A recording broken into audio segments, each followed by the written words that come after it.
Hello and welcome to Health on Point presented by Willis Knighton Health.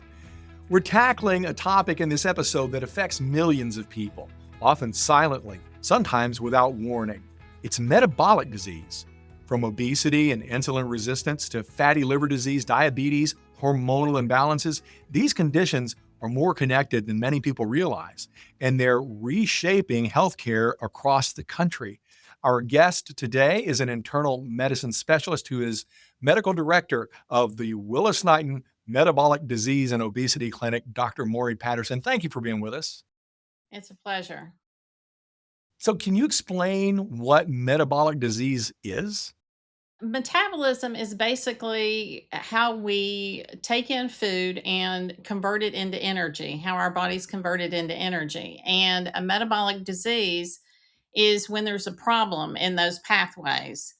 And you mentioned fatty liver disease, and that's probably a good one to give as an example. Most of us, when we eat carbs, carbs are meant to be quick energy. So you eat carbs, you get a quick burst of energy, and that gives you the ability to go out and go for a run. The problem is, most of us, when we eat that muffin, we don't go out and we don't go for the run. So anything that you don't use at that particular moment actually gets stored later for energy. And you have to think about your liver as a Ziploc bag. So if you eat a muffin, you don't need all of that energy right now. The rest of it goes into the Ziploc. And if you never take that run, or if you only take the run every 3 to 4 days, but you eat the muffin every day, then what happens is the Ziploc bag, you just keep shoving more and more muffins in the Ziploc bag until it's bloated and cracked, and part of the Ziploc bag may not be functioning. And so you have what is an overstorage disease. And that leads to basically the inability to store properly and other metabolic issues for after the liver is after there's liver disease, and which can even go on to cirrhosis. So, now you've got a dedicated metabolic disease and obesity clinic. And I'm curious, what were the steps? What led you to establish this clinic?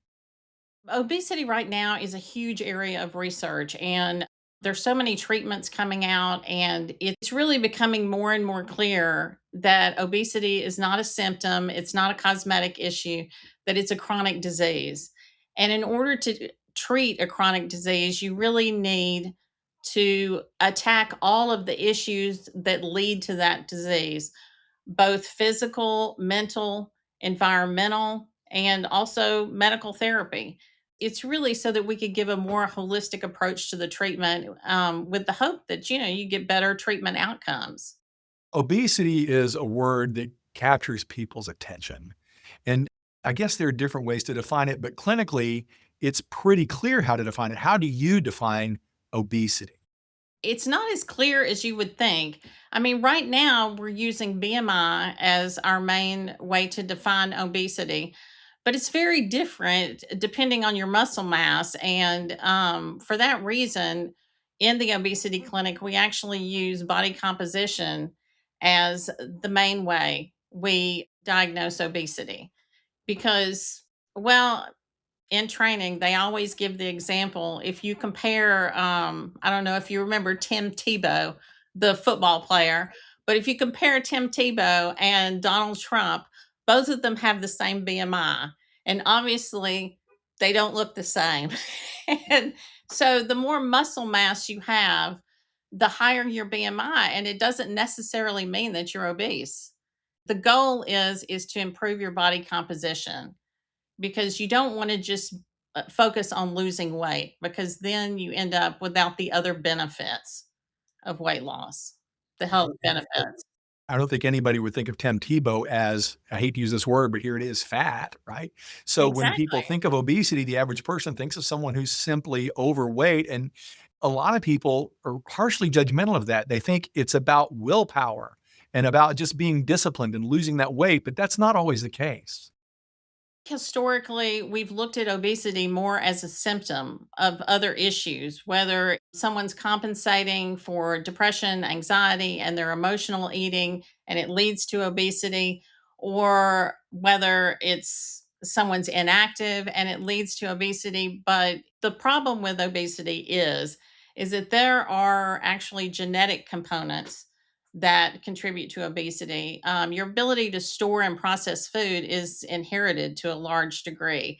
And it's also affected by the nutrition you receive in utero. It's affected by poverty, puts you at increased risk for obesity, food inequality. A lot of people don't have access to good nutrition. So there's a lot of different factors that contribute to the development of obesity. The Those disease diseases. itself, I mean, And, you know, fat we is should an treat endocrine obesity the organ. same way. It's so much more complicated than the average person likely realizes. And therefore, that leads me to believe that your program, your metabolic disease and obesity clinic, must have a lot of components involved. Can you let us know what all is involved for the average patient and how your clinic is structured? When people come in, we do a full history and physical. And when we go through the history, we go into what their everyday life is like as far as their activity, their diet, how many times a week they eat out, how many times a week they eat fast food. We try to get an idea of where they're getting their calories and how they're actually expending them. And then, in part of that, is also their mental state and how much stress they're under. How is that affecting their eating habits? Should that be treated as well? We have four components of our program in general, and it's activity, diet, stress reduction, and then medical therapy. A lot of people in the treatment of obesity, it's like the treatment of hypertension or diabetes. You just want to treat it with a medication, but you're not going to get all the benefits from treatment if that's how you treat obesity, because it's the other factors that actually change the body composition, increase your mobility, and lead to longevity in the long run. And that's what you're really going for, is to feel better and to live longer. No matter what doctor you go to, if you get your routine screenings as you should to maintain your health, or even if you're having an issue and you need to go see a specialist, but if it's your primary care physician, your cardiologist, gastroenterologist, whoever it may be, your weight, your BMI, all of these are always a topic of conversation, whether it's good or whether it could be better. And so I think we can strongly infer from that that managing your weight and managing your metabolism can have great beneficial effects on your overall health. Is that correct? That's absolutely correct. Obesity itself is associated with and leads to over 200 other diseases, 13 of them being cancer. Because, like I said, basically, obesity produces hormones, it produces growth factors. With that, we're seeing earlier colon cancer because, the obesity rates in the US are rising. We're seeing more endometrial cancer. We have breast cancer. Obesity is a huge risk for breast cancer, cardiovascular disease, stroke, diabetes. People that are obese spend about $1,600 more a year on medications just because of their other diseases alone. So to not treat that as a factor, as a main cornerstone of chronic disease, you're really missing out on improving your overall health. This is Health on Point, presented by Willis Knighton Health. I'm your host, Daryl Rabuche. Our guest is Dr. Maurie Patterson, who's the medical director of the Metabolic Disease and Obesity Clinic at Willis Knighton Health. Dr. Patterson, I don't know if a lot of people would correlate obesity with cancer, but you just did. I mean, that is something that probably needs to be emphasized, don't you think?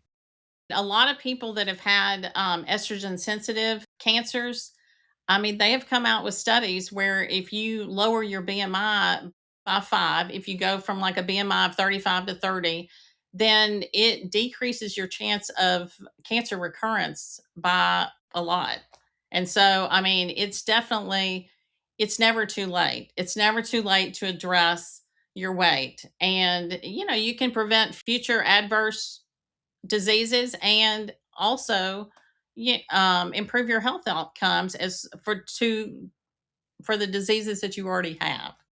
I know that you are very proud of this, and it's been a passion project for you. It's something that you've put a lot of thought, a lot of study, a lot of planning, and a whole lot of expertise into. So, how is this metabolic disease and obesity clinic different from what does it offer that other facilities in our region might not? Coming at it from a different viewpoint. Like I said, I mean, we're looking at obesity as a chronic relapsing disease. It's not something you go in, you take a pill, you treat, and then you're done, because those hormones are always there. Your genetic predisposition is always there. It's something that needs to be followed, and it's something that may need to be retreated. You may need to be on a maintenance therapy. We're just coming at it from a different viewpoint. And it's not something that you treat with a pill and you're done. I mean, you need to look at diet and activity, or you're basically just losing weight. You're not increasing your muscle mass, you're not improving your mobility. If you treat obesity and you improve your muscle mass, you're less likely to end up in a nursing home, you're more likely to live independently for the rest of your life, and it's more likely to improve your cognitive status and help maintain it. And so you definitely want those benefits. You don't want to just lose weight. Well, those are strong incentives. No doubt.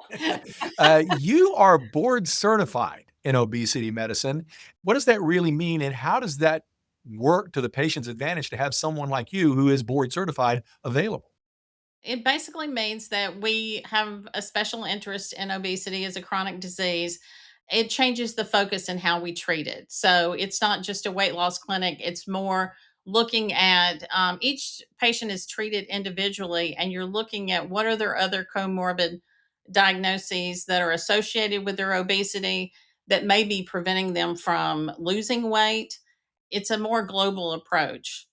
And I think once you get into advanced obesity, BMI greater than 35 or 40, people I think they could benefit from the additional resources that we have as far as diet, as far as referrals to increase their activity. We use a lot of physical therapy, and we use a lot of water therapy, because some of these people, especially in the advanced stages of obesity, they're pretty immobile, and you can't just flip a switch and start walking every day. I mean, it's a one foot in front of the other treatment, which is why our program is a year long. We see people every month for a year, and every time you come in, you see a provider, and we address diet, activity, medical therapy, and stress reduction.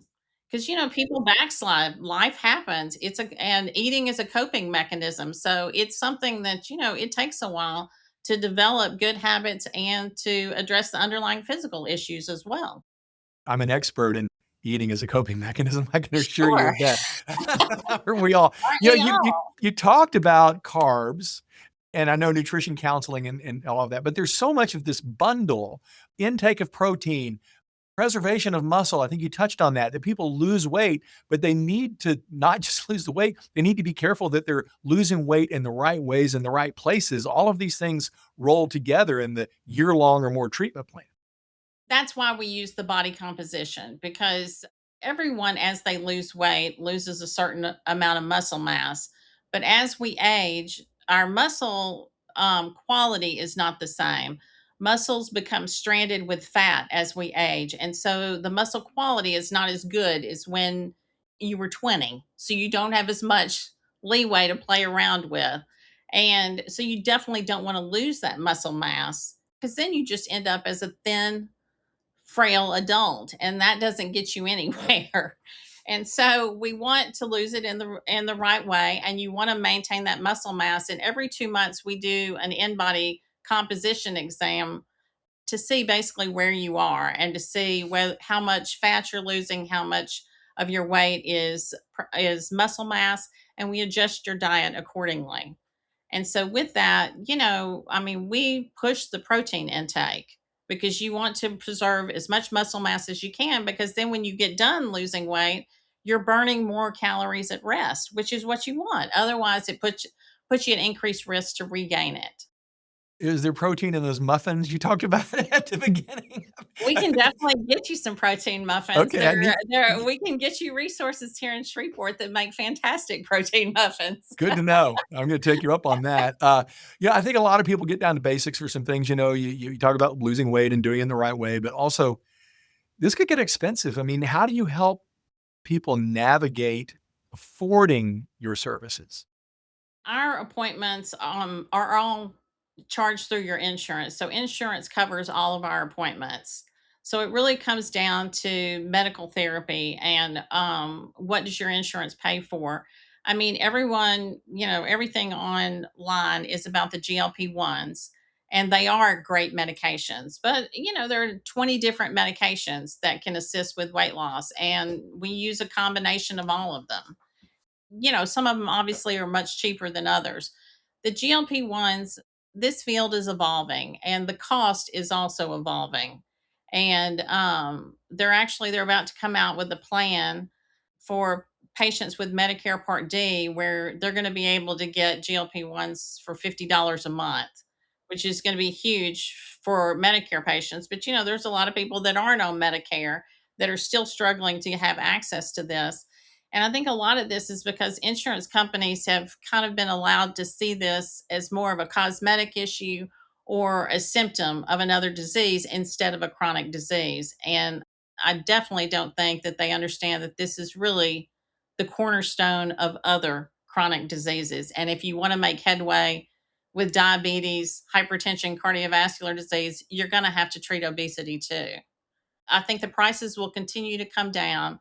There's a lot of different options now, and this is basically what we do. So if there's any chance we can get your insurance to pay for it, we're definitely willing to do it. Do the prior authorizations and write the appeal letters and all of the above. Nothing succeeds like success. And if you get going on the program and you see progress, that feels great and it encourages you to keep going. But sometimes people hit plateaus. And I know also sometimes people maybe don't respond so well to the GLP-1 medication, the injections, or whatever else is developing now. So, how do you help people navigate these frustrating moments where you might have to reconfigure what's going on? That's why we cover stress management, diet, activity, and medical therapy. It's not as simple as just giving someone a pill. And especially during different times, if people are under stress, they tend to go back to what's worked for them in the past. They go back to emotional eating. And so it's a process and people have to learn other ways to manage stress. And we treat comorbidities of obesity. So if somebody comes in and they're struggling with emotional eating, we adjust their psychiatric meds. If someone comes in and they're having problems with activity, or they've had a knee replacement, or they've had some problem that's affected their mobility, we put them in water therapy. I mean, it's a constant process to try to keep moving you forward. And I think that's also what's different about this program is that we're using other subspecialists as resources. Dr. Maurie Patterson is the medical director for the Metabolic Disease and Obesity Clinic at Willis Knighton Health. Sometimes things don't go your way. Sometimes you don't have all the success you want in a program like this. So, what's the most common reason for that, do you think? It can be a lot of things. There are people, going back to your other question, that are resistant to the GLP-1s. And there are also people that are not candidates for the GLP-1s. There's limited effectiveness to some of these other medications, and some people have schedules.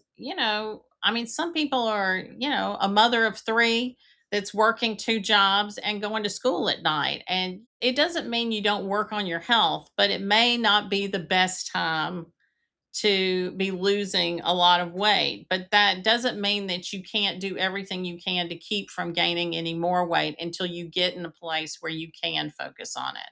And there are newer medications that are coming out. There's triple therapy that's coming out. And we've got a lot of hopes with that one that it's going to help with some of these people that have been resistant to the combined GLP, GIP ones. There's so much research going on and there's so many drugs coming down the pike. There's going to be other options, other treatment options also. A lot of people struggle with weight over the course of decades. Maybe it's a lifelong struggle trying to maintain that weight. Maybe their weight fluctuates. Sometimes they lose weight, they don't lose in the right way, they gain it back. Before someone reaches out to you at the Metabolic Disease and Obesity Clinic at Willis Knighton Health and seeks help, what questions should they ask? What kind of general research should they do before they reach out for help? This time they really, really want to succeed. Everyone should start with their primary care physician because a lot of primary care physicians in town are very passionate about this as well, even though they're not obesity board certified. I mean, they can certainly start the conversation and they can start treatment. And, if they decide that you need additional resources, then they can certainly refer you or you can refer yourself. It kind of depends on where you are in your life and how aggressive you want to be as far as the patient. But obesity is a chronic disease. It is a chronic relapsing disease. Once you have it, it never goes away. It may rear up throughout your life. And, that's why you're going to your primary care physician. That's why you come to us, is to basically address the issues as they come up, just like you would with your diabetes or your hypertension. Dr. Maurie Patterson, thank you for your time today. And as always, thank you for your expertise. Thank you for being so fun to talk to. On my bingo card for this episode, muffins and Tim Tebow were not there. There you go. So I'm grateful But for it does you. help you visualize, doesn't it? I'm never going to forget Tim Tebow. Right. All right. There you Well, go. thank you. It's been great. And we appreciate everyone joining us for Health on Point. For Dr. Maurie Patterson, I'm Daryl Rabuche. Thank you for joining us.